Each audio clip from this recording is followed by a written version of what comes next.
for the benefit of marhumeens of Sabur and Master family. Mu'mineen are requested to recite Surah Fatiha for the marhumeens of Sabur and Master family. Al-Fatiha.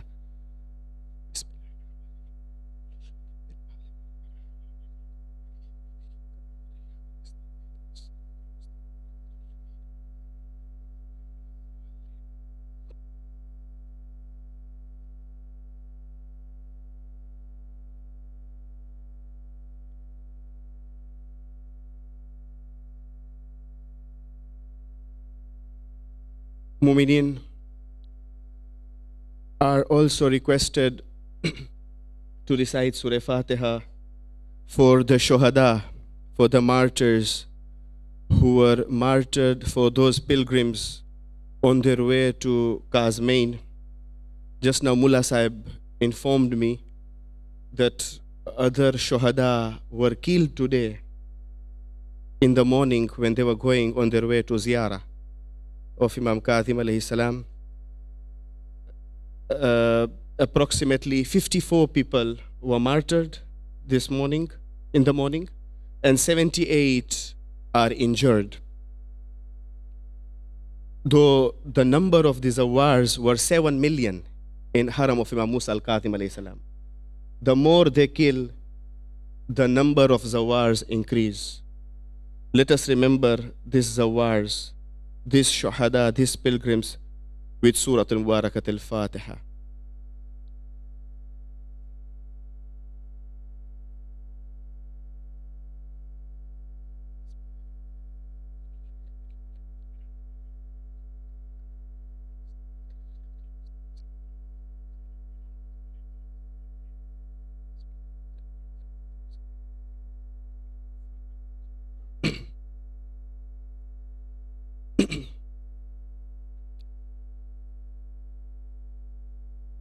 أعوذ بالله من الشيطان اللعين الرجيم. بسم الله الرحمن الرحيم. الحمد لله رب العالمين وبه نستعين إنه خير ناصر ومعين. الصلاة والسلام على أشرف الأنبياء والمرسلين شفيع المذنبين رحمة للعالمين سيدنا ونبينا وشفيع ذنوبنا وحبيب قلوبنا وطبيب نفوسنا الذي سمي في السماء بأحمد وفي الأرضين بأبي القاسم المصطفى محمد.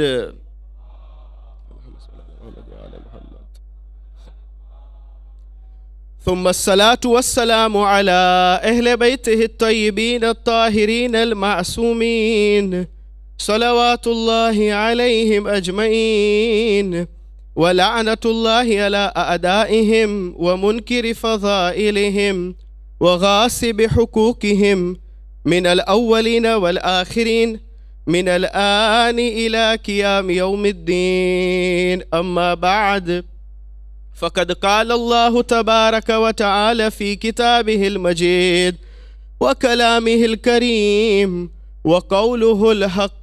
بسم الله الرحمن الرحيم. وجعلنا منهم أئمة يهدون بأمرنا لما صبروا وكانوا بآياتنا يوقنون.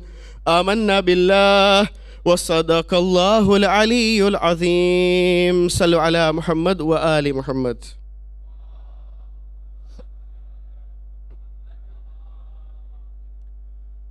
In Surah Sajda, which is the 32nd chapter of Quran Majid, verse number 24, Allah subhanahu wa ta'ala says, وَجَعَلْنَا مِنْهُمْ أَئِمَّةً يَهْدُونَ بِأَمْرِنَا. And amongst them, meaning amongst people, we have created imams. A'imma is the plural of imam. We have created leaders. وَجَعَلْنَا مِنْهُمْ أَئِمَّةً. What are these imams doing? يَهْدُونَ بِأَمْرِنَا. They are guiding according to our commands. بِأَمْرِنَا. لَمَّا صَبَرُوا. When we found them patient. وَكَانُوا بِآيَاتِنَا يُوقِنُونَ. And we found them that they have got that conviction, they have got that certainty, they have reached the pinnacle of perfection. When they have got that certainty, they've got that yaqeen in our communications. وَكَانُوا بِآيَاتِنَا يُوقِنُونَ. Even if it's a very young age, an imam is an imam, even if he's very young. Just take an example of Imam Musa al-Kadhim alayhi salam, that when you will find that when he was very young, and when Abu Hanifa was coming to the house of Imam Sadiq alayhi salam, he saw that this young imam, while Imam Kadhim alayhi salam was very young, he was outside the house of Imam Sadiq alayhi salam, outside the house of his father. He was there with a small goat, with a goat. And Imam Kadhim alayhi salam is saying to the goat that prostrate, do sajda to the Lord, the creator of you and me. That Lord who has created you and he has created me.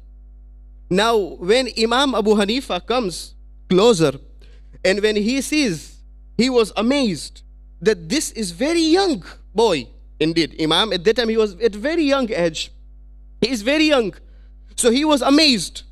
So he says, he poses a question to Imam Kadhim alayhi salam, that what are you doing? So Imam says that I'm telling him to prostrate, I'm telling it to prostrate towards the Lord, so that he should do sajda of his Lord, who has created it and he has created me, myself. So Abu Hanifa poses a question to Imam Kadhim alayhi salam. At that time, Imam Kadhim was very young, and he wanted to test Imam Kadhim. It could be that he wants to test, but the questions are there in history, that he is saying that, what is your name? He says, my name is Musa ibn Ja'far. He says that I want to go to relieve myself. Can you find a place suitable for me to relieve myself? Now see the imam. Imam is an imam even if he is young. Imam is replying. See the reply of Imam. See the response of Imam. When Imam Kadhim alayhi salam is replying, he is saying that when you go to relieve yourself, make sure that you don't face towards Qibla. Imam Kadhim is saying, at that young age, وَكَانُوا بِآيَاتِنَا يُوقِنُونَ. We have brought Imam so that they should guide. Imam Kadhim says that, look, make sure when you go to relieve yourself, do not face towards Qibla, nor your back should be towards Qibla. Do not relieve yourself. Do not relieve yourself at an open place where people see you. It should be satre awratain, that your private parts should be hidden. Do not go and relieve to the tree which bears fruits. Do not relieve yourself where wind is blowing. All those fiqh masail, which is also present in Tawzi al-Masail of the Marajeh, that these places are makruh and some places are haram. And Imam alayhi salam continues. Imam says that do not relieve yourself in a stagnant water. When he was amazed that this is a very young person, a young boy, a young imam, but he's replying everything and he is giving fiqh masail. When he asked the name, he said, I'm Musa ibn Ja'far. And when Imam gave him all fiqh masail, even he forgot to relieve himself. He knew that he was genius. He knew that he was an extraordinary person. And this ilm comes from ulum al Muhammad. And this ilm is from Allah subhanahu wa ta'ala. So he asks a question. He says, tell me about destiny. At that young age, tell me about destiny. When we commit sins, we commit through free will or Allah is forcing us. Now at that time, this was an issue. They would say, khair wa shar min indillah. This is a very crucial thing. Meaning that khair and shar is from Allah subhanahu wa ta'ala. Yani whatever khair we do, it is from Allah. Whatever shar we do, it is from Allah, which is not right. As far as Shi'i theology is concerned, we say amr bain al-amrain. This is what Imam Sadiq taught, that it is amr bain al-amrain. It is the power of Allah subhanahu wa ta'ala. But Allah subhanahu wa ta'ala doesn't force. He has given aql. Since he has given aql, it is up to man himself. When a person performs good deeds, it is because it is the help of Allah, no doubt, but it is man himself also, he has taken one step forward. That is why he performs good deeds. And when a person commits a sin, Allah subhanahu wa ta'ala doesn't force him to commit a sin. It doesn't mean that when a person kills another person and you say that what to do, Allah made me kill. This is wrong. If a person drinks, what to do? Allah made me drink. This was their faith and their aqaid. So now he is posing question to Imam Kazim alayhi salam. You tell me about destiny. Does Allah subhanahu wa ta'ala force to commit sins? So Imam Kazim alayhi salam replies that, O Abu Hanifa, tell me, if this is the case, do you believe that Allah subhanahu wa ta'ala has created Jahannam? And he will punish people on the day of judgment? He says, yes, no doubt. Jahannam is there. And punishment of Allah subhanahu wa ta'ala is there. So Imam Kazim says that if the punishment is there and Jahannam is there, then why would Allah force? Allah would have not forced. Then if he forces a person to commit sins, then he would have not kept punishment. He would have not kept Jahannam. Then he is not just. Where is the justice of Allah gone? That on one hand you say that he is just, he is adil, and on the other hand he forces to punish people. He forces people to commit sins. So after if he forces, then there should not be azab, because he has forced. There should not be Jahannam. But he says no, Jahannam is there. So Imam says that if Jahannam is there, then Allah, the answer is already there. That Allah subhanahu wa ta'ala has given aql, and according to aql, according to the intellect, a person performs his deeds. There is no force of Allah subhanahu wa ta'ala. Durood bheje Muhammad aur aale Muhammad par.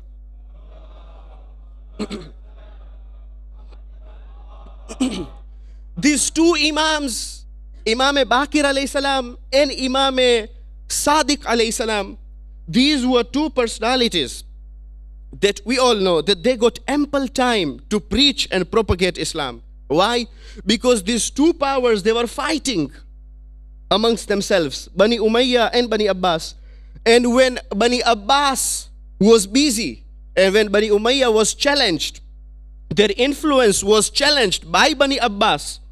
And when Bani Abbas and Bani Umayyah, both of them were busy, so Imam Baqir alayhi salam and Imam Sadiq alayhi salam, they took the advantage of the time.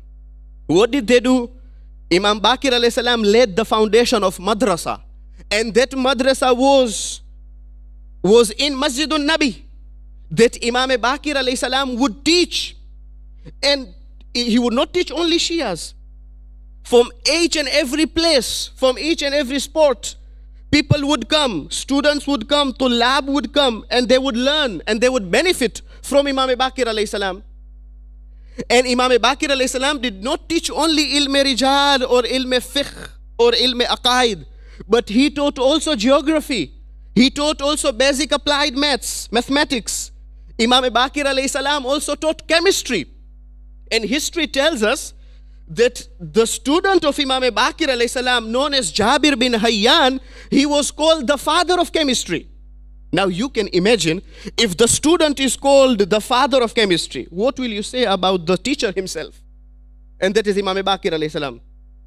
By the time he laid the foundation of this university in Madinah Munawwara, that was the time when these people were fighting. Imam Baqir, because in those times, in the time of Imam Hassan and Imam Zainul Abidin alayhi salam, the situation was so sensitive that traditions of Ahlul Bayt were not being said. Fiqh, people could not say. Example, the fiqh, I give you one example, talaq. Talaq at that time, the Ahl Sunnah, brothers from Ahl Sunnah, they believe that talaq can be done in one gathering. When you say talaq, talaq, talaq thrice, when you say talaq thrice to your wife, then talaq is already performed. And then it becomes talaq daim. Now you cannot take, this is their fiqh. Do not misunderstand me. This was their fiqh. And people would believe this at that time. And it is very dangerous. Sometimes if a man fights with his wife and if he says talaq thrice, it is gone. The matter is over. But when you come to fiqh of Ahl Bayt, it's Imam Baqir and Imam Sadiq alayhi salam. And the Sahabas of Imam Baqir and Imam Sadiq alayhi salam, they would lean the pillar of Masjidun Nabi, and easily they would explain the shagir, the tullab, and the students, their students, that look, this is the fiqh of Ahlul Bayt, that when talaq is being recited, two adil should be there. The sigha should be recited, not only by saying talaq, talaq, talaq, talaq takes place, and talaq daim. No, at-talaq, and Quran also says at-talaq marratan. There is two talaq. And it's interestingly, our fiqh is the same. Fiqh of Ahlul Bayt. That when talaq is being recited, there is a waiting period for a woman, which is called iddah, 3 hayd. And in that period of time, fiqh says if their hearts come together, fiqh says, if their hearts come together, man can take his wife back without nikah to be recited again. See the difference? While their fiqh was saying talaq, talaq, talaq, and the woman becomes, it is talaq daim, and she becomes haram for that man until muhallil takes place, until another man marries her. And there should not be precondition that you marry her, you divorce her, then I will marry her again. There shouldn't be precondition. So you can see the difference. These all things Imam Baqir and Imam Sadiq alayhi salam said in Masjidun Nabi while leaning at the pillar of Masjidun Nabawi, and explained the fiqh of Ahlul Bayt. And easily the traditions of Imam Ali alayhi salam, they would say, Qala Amirul Mu'minin. There was a time that people could not say the hadith of Amirul Mu'minin, but now this is the time that they could say this is the hadith from Amirul Mu'minin. This was the time of Imam Baqir and Imam Sadiq alayhi salam. When you come at that time, till the time of Imam Sadiq alayhi salam, more or less, the Shias were united. If you remember my one sentence in Namaz-e-Jummah, in Khutbah-e-Jummah, the second khutbah, what did we say? We said that this is a special Imam. That was only one sentence. But now we want to continue from there, where we left in Khutbah-e-Jummah. That this is a special Imam, Imam Kazim alayhi salam.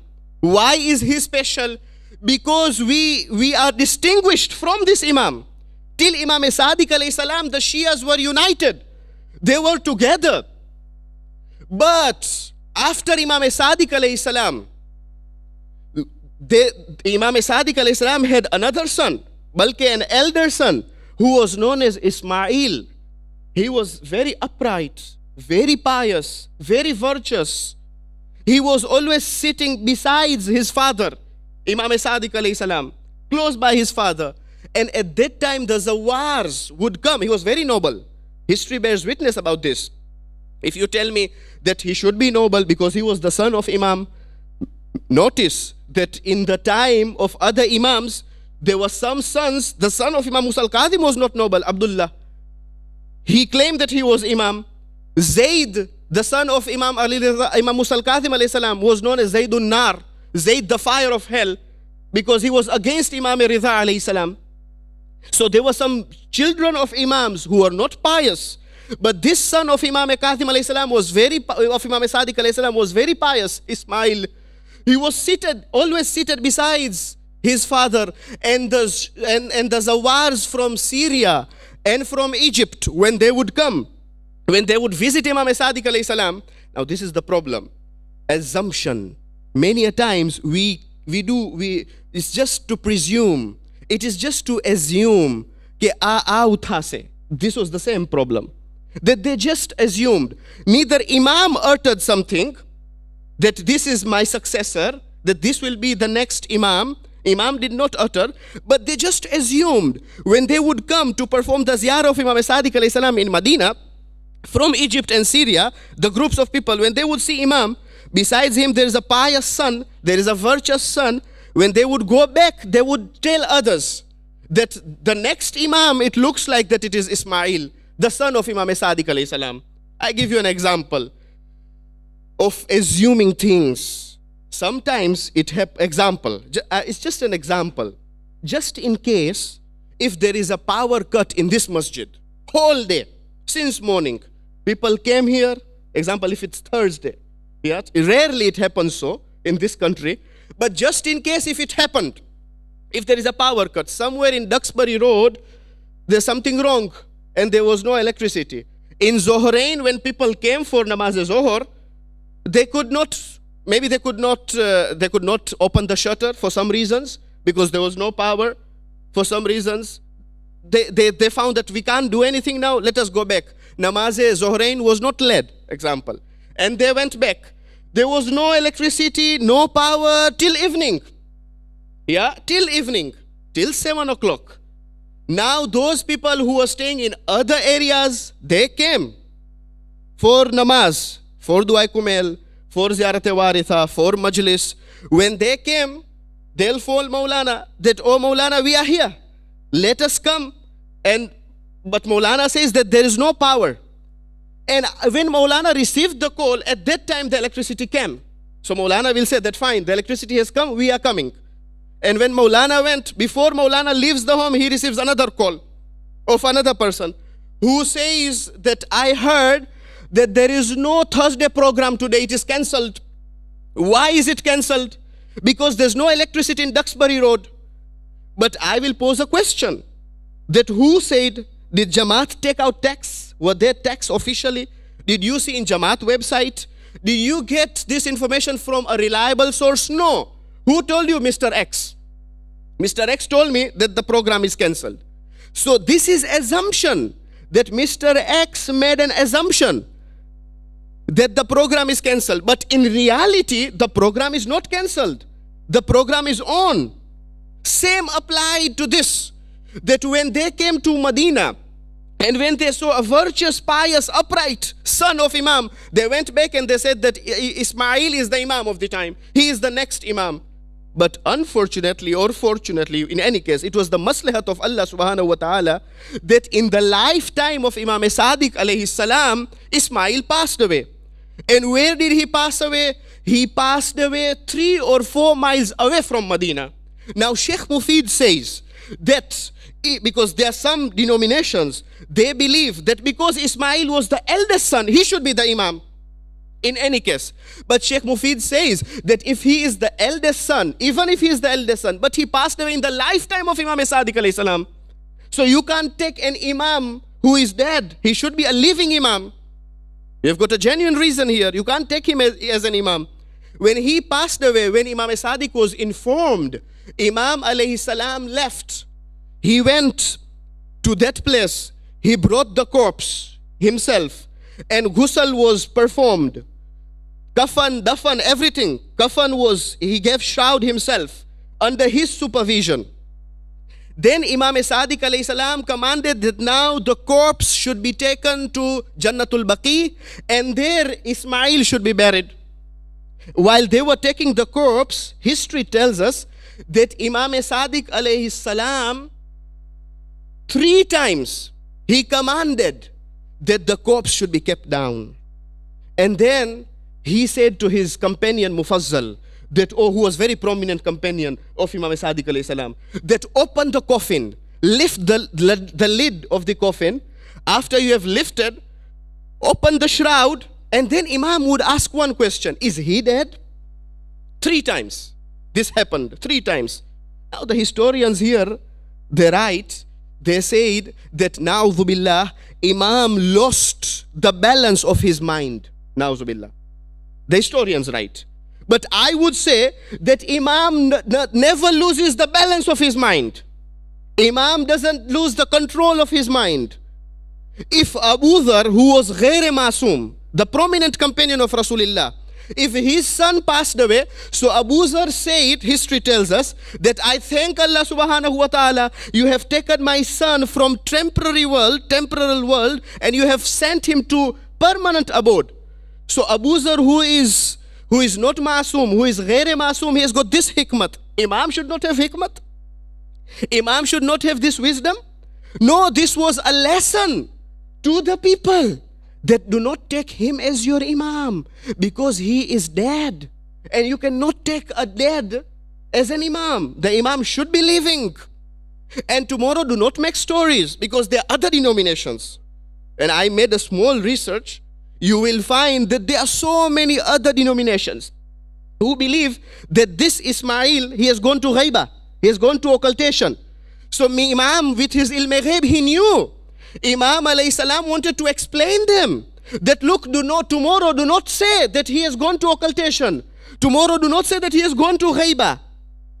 That is why Imam was showing them. He didn't lose the balance of his mind. Imam was showing them that look, he passed away and now we are going to bury him.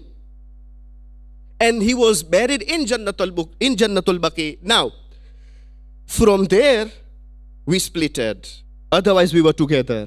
The Shias were together, except Zaydiyah. There's another denomination. Leave it aside. Yeah. From there, we splitted. Only we are the ones who acted and implemented upon the wasiyah of Imam Sadiq alayhi salam when he said that this young son who is in the cradle, Musa al-Kazim, he is your seventh Imam. We implemented that wasiyah of Imam Sadiq alayhi salam. And why was he named Musa? He was born in Abwa, a town just between Makkah and Medina. When Imam Sadiq alayhi salam was having breakfast and he received this news that your wife Hamida Khatun, who was from North Africa, she has delivered a baby boy. And when Imam took the son to his hands, to his arms, he said that he resembles to Musa Kalimullah. That is why I will name him Musa al-Kazim. And see, when Imam alayhi salam married Hamida Khatun, who was from North Africa, this Imam, he didn't say that I am Sayyid, I should not marry from North Africa. You have to see that who is pious, who is suitable for you, who is pious, who is bataqwa. Then whether she is Sayyid or Ghaira Sayyid, sometimes you will find that no, a Sayyid should marry Sayyid because I am Sayyid. In Islam, inna akramakum indallahi atqakum. The most honorable in the eyes of Allah subhanahu wa ta'ala is that person who has taqwa. And this Hamida Khatun was so close and so pious that Imam Sadiq, the mother of Imam Kazim alayhi salam, that Imam Sadiq alayhi salam had told the women of Medina that if you have got questions as far as the women issues are concerned, do not come to me. Imam had so much confidence on Hamida Khatun, the mother of Imam Kazim alayhi salam, that if you have questions about women issues, go to my wife Hamida Khatun. She was so pious. And the scholars would go and they would pose questions to Hamida Khatun, the mother of Imam Musa al-Kazim, salawatullahi wa salamu alayhi.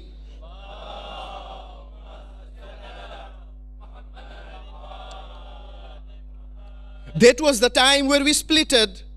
And after that, there are other denominations like Ismaili. That is why Ismaili. They are called Ismaili because they followed Ismail. They said that in any case, I had a word when I was in my hometown with some Ismailis, and they said, I don't know how far true it is. When I talked to them about their denomination, they told me that we believe that he didn't pass away. He was alive in the time of Imam Sadiq alayhi salam. But all the history I checked, it says that he passed away in the time of Imam Sadiq alayhi salam. So Ismaili, and there is another denomination which is Bohora or Bohori they call. Yeah, they together and other denominations, if you take these two denominations, they followed Ismail alayhi salam. Then there came another son known as Muhammad. They followed the same. They were together, Ismail and Bohora. They followed also Ismail. They were together till Imam 18th Imam. When they reached 18th Imam, there were two brothers now. One was Nizar and other was Musta'ali. The Ismailis, they followed Nizaris. They followed Nizar. They said that we will follow Nizar. And the Bohoras followed Musta'ali. Musta'ali. They said that we will follow. From there, they splitted also. Till that time, they were together. When they reached 18th Imam, they splitted. When they splitted, the Ismailis progressed so much. They progressed so much that you will find this madrasa in Egypt, in Misr, Al-Azhar University. It is named after the name of Bibi Zahra alayhi salam.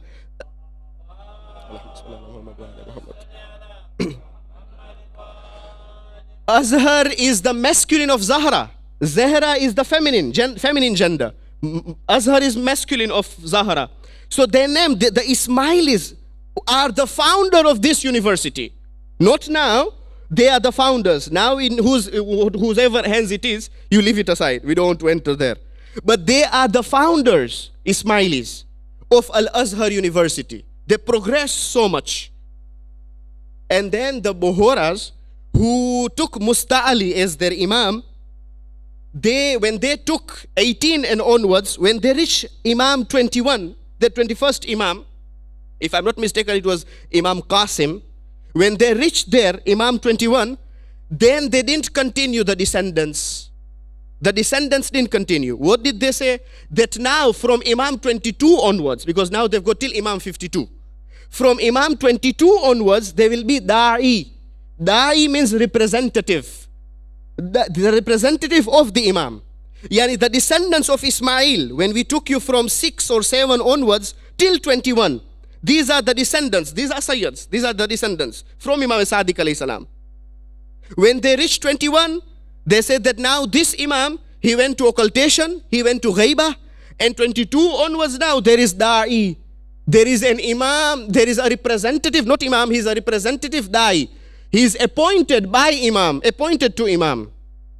But this is not the case with Ismaili, and this is their 52 Imam Bohoras. But this is not the case with Ismailis. The Ismailis, they are saying, they continued. From Nizar, they went on their son, till this Imam, the current Imam is Imam number 49. They don't have any representative. They are not like Bohoras, but their Imam continued from Nizar till Imam number 49. Ek durud bheje Muhammad aur Aale Muhammad par.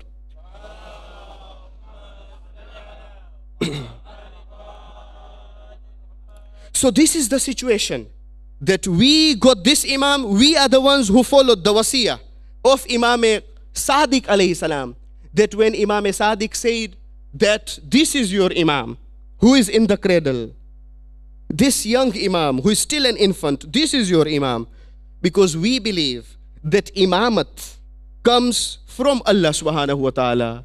It is a divine appointment.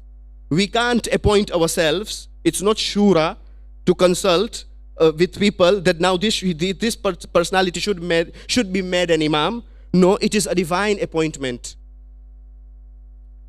Yahduna bi amrina waja'alna, and Quran is open about it.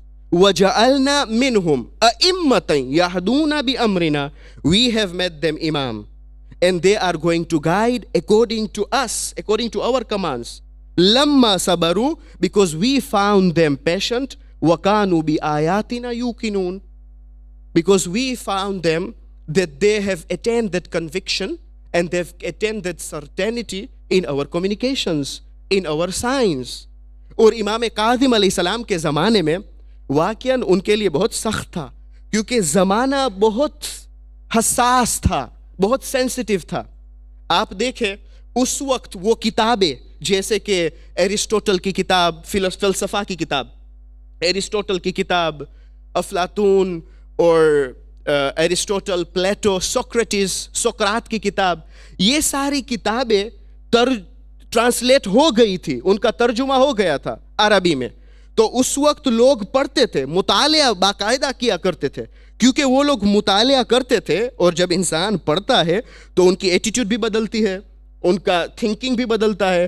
تو باقاعدہ for امام it was a counter act to challenge the intellectuals of that time. ایک طرف تو امام worked very hard, اور امام نے چیلنج کیا, کیونکہ وہاں پہ یہ فلسفہ آ گیا تھا افلاطون کا اور سوکریٹس کا اور پلیٹو کا اور ایرسٹوٹل کا. اور دوسری طرف سے ہارون رشید ملعون اور مامون رشید یعنی بنی عباس, they had reached at their peak. بنی عباس ملعون وہ لوگ ایک پیک پر پہنچ گئے تھے, ایک مقام پہ پہنچ گئے تھے جہاں پہ آپ سب جانتے ہیں کہ حالات بہت برے ہو گئے تھے. اس حد تک برے ہو گئے تھے, اس حد تک کہ سید کا خون یہ ہارون رشید اور ان کے سولجرز استعمال کیا کرتے تھے ساختمان اور بلڈنگ بنانے کے لیے, تعمیر کرنے کے لیے. وہ لوگ سید کا خون استعمال کیا کرتے تھے. اور ایک چھوٹا سا بچہ جو سید تھا ان کو لیا گیا اور زندہ ان کو دفن کیا گیا بریک کے درمیان. بالکل برکس کے درمیان ان کو رکھا گیا اور ان کے بال باہر رہ گئے. تو ان کے سولجرز نے کیا کہا کہ یہ بال کو کاٹا جائے اور یہ بال اس بچے کی ماں کو دی جائے تاکہ اب ان کے زخموں پر نمک چھڑکتے ہیں. اگر ایک ماں جب اپنے بچے کو کھوتی ہے کتنا درد ہوتا ہے. یہ سیدانی کے لیے کتنا سخت تھا. یہ ہارون کے ٹائم پہ تھا کہ بہت سخت تھا. اسی لیے بغداد میں ابھی تک جب ہم زیارت کے لیے جاتے ہیں تو وہاں پہ سونا مکروہ ہے. کیوں مکروہ ہے؟ کیونکہ بہت سے سید کو زندہ مدفون کیا گیا. بہت سخت تھا.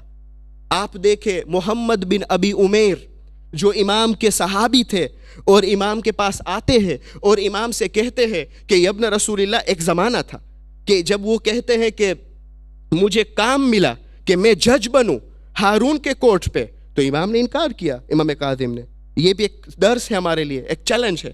امام نے کہا کہ ظالم ستم گر کے پاس تم کام مت کرنا. یہ ایک سیناریو ہے. میں آپ کو دوسرا سیناریو پیش کروں آپ کی خدمت میں. یہی امام کاظم علیہ السلام جب علی بن یقطین آتے ہیں اور جب علی بن یقطین کہتے ہیں کہ ابن رسول اللہ مجھے کہا گیا کہ میں منسٹر بنوں, آیا آپ اجازت دیتے؟ امام نے جب دیکھا کہ آپریشن اور ظلم ایک حد تک پہنچ گئی ہے, ایک حد تک پہنچ گیا ہے کہ اب بے انتہا ظلم ہو رہا ہے شیعوں پر اور سیدوں پر, تو امام نے فرمایا کہ اے علی بن یقطین, اب امام کنونس کرتے ہیں کہ تمہیں منسٹر بننا ہے, بننا پڑے گا. ایک طرف پہلے تو امام نے محمد بن ابی عمیر سے انکار کیا تھا, اور جب محمد بن ابی عمیر نے انکار کیا تھا تو ان کو تو زندان کیا گیا. کتنے سال تک؟ 17 سال تک. اور ہارون کے سولجرز بھی محمد بن ابی عمیر کے گھر پہ گئے تھے, اور جب سولجرز آئے تو محمد بن ابی عمیر نے, اس کی بہن نے کیا کیا, وہ سارے کتب جو محمد بن ابی عمیر نے حدیث نقل کی تھی امام کاظم کی, وہ سارے کتب انہوں نے دفن کیا گھر کے پیچھے. سارے کتب کو دفن کیا گیا. اور 17 سال کے بعد جب محمد بن ابی عمیر واپس آتے ہیں گھر پہ تو ان کو بہت افسوس ہوا کہ میری زحمت سب پانی پہ گئی. میں نے کتنے احادیث نقل کیا تھا امام سے, وہ سب کتاب اب نہیں ہے. واقعاً ہم شیعوں مظلوم ہے. ایک طرف ہمارا کتاب خانہ شیخ توسی کے زمانے پہ ہمارا کتاب خانے کو جلایا گیا. یہاں پہ آپ دیکھیں ایسے پرومیننٹ کمپینین کے کتب ان کی بہن نے خود دفنایا. کیوں؟ کیونکہ سولجرز باہر کھڑے ہیں ہارون رشید کے. اور یہاں پہ علی بن یقطین سے امام کنونس کرتے ہیں کہ اے علی بن یقطین تمہیں منسٹر بننا پڑے گا. کہا کیوں؟ کہا تم منسٹر بنو اور میں گارنٹی لیتا ہوں, امام کاظم فرماتے ہیں, کیونکہ ظلم بہت ہوتا ہے, اب ظلم بے انتہا ہے. تمہیں جب پیسہ ملے تو ہمارے شیعوں کو حج بھیجو اور ان پر ظلم نہ ہونے پائے. اور یہ بات ہے, امام فرماتے ہیں علی بن یقطین کو کہ میں گارنٹی لیتا ہوں کہ تمہیں نہ مارا جائے گا تلوار کے ذریعے, نہ تمہیں زندان کیا جائے گا, نہ کبھی بھی تمہارے گھر پہ تنگ دستی آئے گی, کبھی بھی you'll never face poverty. اس نے قبول کیا. اب ایک دن علی بن یقطین خط لکھتے ہیں امام کاظم کے خدمت میں کہ ابن رسول اللہ آپ مجھے سمجھائے کہ میں کیسے وضو کروں. تو جب امام کو خط ملا تو جواب میں امام کاظم نے لکھا کہ تم وضو کرو تو منہ کو دھو, اس کے بعد جب تم نے گارگر کر لیا اس کے بعد تم اپنے چہرے کو دھو, چہرے دھونے کے بعد ایسے وضو کرو بالکل اہل سنت کا طریقہ, تمہارے کان کو بھی دھو. تو ان کو بہت تعجب ہوا. علی بن یقطین جو منسٹر ہے ان کو کنونس کیا گیا کہ وہ منسٹر بنے. When he read the letter he didn't believe his eyes. کہا کہ یہ حکم بدل گیا وضو کا. اب یہ پوائنٹ میں آپ کی خدمت میں لانا چاہتا ہوں کہ عبادت اطاعت ہے, عبادت اطاعت ہے. سنو امام کیا کہتے ہیں, لا تقدموا بین یدی اللہ ورسولہ, اللہ اور رسول کے خدمت میں تم آگے مت جانا. دیکھو امام کیا کہتے ہیں, رسول کیا کہتے, خدا کیا کہتا ہے. امام نے کہا کہ ایسے تم وضو کرو, اور اس نے 4 دن تک وضو ایسے کیا اہل سنت کے طریقے سے, اہل سنت کے میتھڈ سے اس نے وضو کیا 4 دن مسلسل, اور ان کا وضو بھی قبول ہے اللہ کے دربار میں کیونکہ امام کی اطاعت ہے. عبادت اطاعت ہے, عادت نہیں ہے. تو جب اس نے 4 دن تک ایسے وضو کیا، 5واں دن ایک اور لیٹر آیا امام کی طرف سے کہ اب تم تمہارا وضو کا طریقہ کو بدل دو، کیونکہ یہ 4 دن مسلسل ہارون کے سولجرز تم اسپائی کر رہے تھے، جاسوس کر رہے تھے، تجسس کرتے تھے، اور کسی نے فتنہ ڈال دیا تھا کہ تمہارے منسٹر شیعہ ہے۔ تو ہارون نے تو قبول نہیں کیا تھا، کہا اگر قبول نہیں کرتے ہو تو فقط ان سے کہو کہ وہ وضو کرے، وضو کرے، تمہیں پتا چلے گا کہ ان کا وضو کا طریقہ شیعہ کا طریقہ ہے۔ اسی لیے امام کاظم نے حکم دیا کہ یہ 4 دن تک مسلسل تم ایسے وضو کرو، اور 5واں دن ان کو حکم آیا کہ اب وہی شیعہ کا طریقہ تم اپنا لو۔ زمانہ بہت حساس زمانہ تھا، بہت سینسیٹیو زمانہ تھا، بہت سخت تھا امام کاظم کے لیے، اور اسی حسد کی وجہ سے اگر ان لوگوں نے محبان امام کاظم کو نہیں چھوڑا، سید کو نہیں چھوڑا، زندہ مدفون کیے گئے سید، تو آئے امام کاظم کو چھوڑیں گے؟ اور آج تک محبان علی، شیعان علی آج تک مظلوم ہے۔ پتہ نہیں ہم کب تک گریہ کریں گے، ہم کب تک روئیں گے۔ آج آپ دیکھیں خون جلتا ہے، دل دکھتا ہے جب آپ نیوز میں سنتے ہیں آج دوبارہ یہ حملہ ہوا کاظمین میں، امام موسیٰ الکاظم کے حرم میں، اور 54 پیپل شہید ہو گئے، آج تازی خبر ہے، اور 78 پیپل مجروح کیے گئے، انجرڈ ہے۔ یہ سب زوار، اور 7 ملین زوار گئے امام کاظم علیہ السلام کی زیارت کے لیے۔ کتنا سخت ہے واقعاً یہ سب جھیلنا، یہ سب صبر کرنا۔ در حقیقت ہمارے زمانے کے امام کتنا صبر کرتے ہوں گے، ان کے لیے کتنا سخت ہوگا کہ وہ دیکھے کہ ان کے شیعہ اور ان کے محب ایسے شہید کیے جاتے ہیں۔ اس زمانے میں بھی شیعہ مظلوم تھے، آج بھی شیعہ مظلوم ہے، آج بھی امام کے محب مظلوم ہے۔ آسان نہیں تھا، بہت سخت مرحلہ ہے۔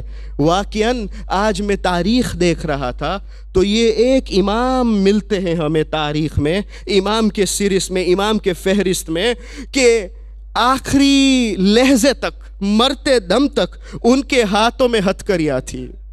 بس یہ جملہ کافی ہے امام موسی کاظم کے مصائب کے لیے۔ خدا آپ کو بغداد کی زیارت نصیب کرے۔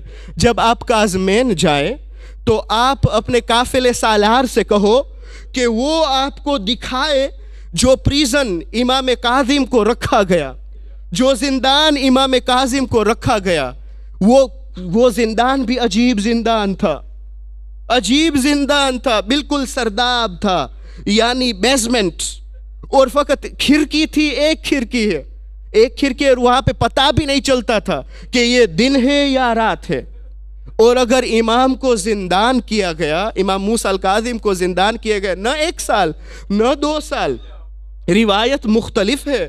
بعض روایت میں ملتا ہے کہ 14 سال امام کاظم کو زندان کیا گیا، اور کھانا بھی آتا تھا تو بہت کم، اوپر سے پھینکا جاتا تھا۔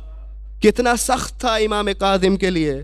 اور جب آخر میں کیونکہ حسد کی وجہ سے بہت مختلف زندان میں امام علیہ السلام کو ٹرانسفر کیا گیا، کبھی علی ابن عیسیٰ ابن جعفر کے زندان میں بصرے میں امام کو رکھا گیا، اور مختلف زندان میں امام کو ٹرانسفر کیا گیا، حتیٰ وہ وقت آیا کہ امام موسیٰ الکاظم علیہ السلام کو سندی بن شاہق ملعون کے زندان میں امام کو رکھا گیا، اور اسی سندی بن شاہق سے کہا گیا کہ تم امام کو زہر آلود خرما دو تاکہ امام وہ خرما کو کھائے اور امام شہید ہو جائے۔ تاریخ بتلاتی ہے کہ سندی بن شاہق کے زندان میں ہمارے امام تھے، اور ماہ رجب کے انہی اواخر ایام میں امام علیہ السلام کے پاس یہ کھجور لایا جاتا ہے، زہر آلود خرما تھے۔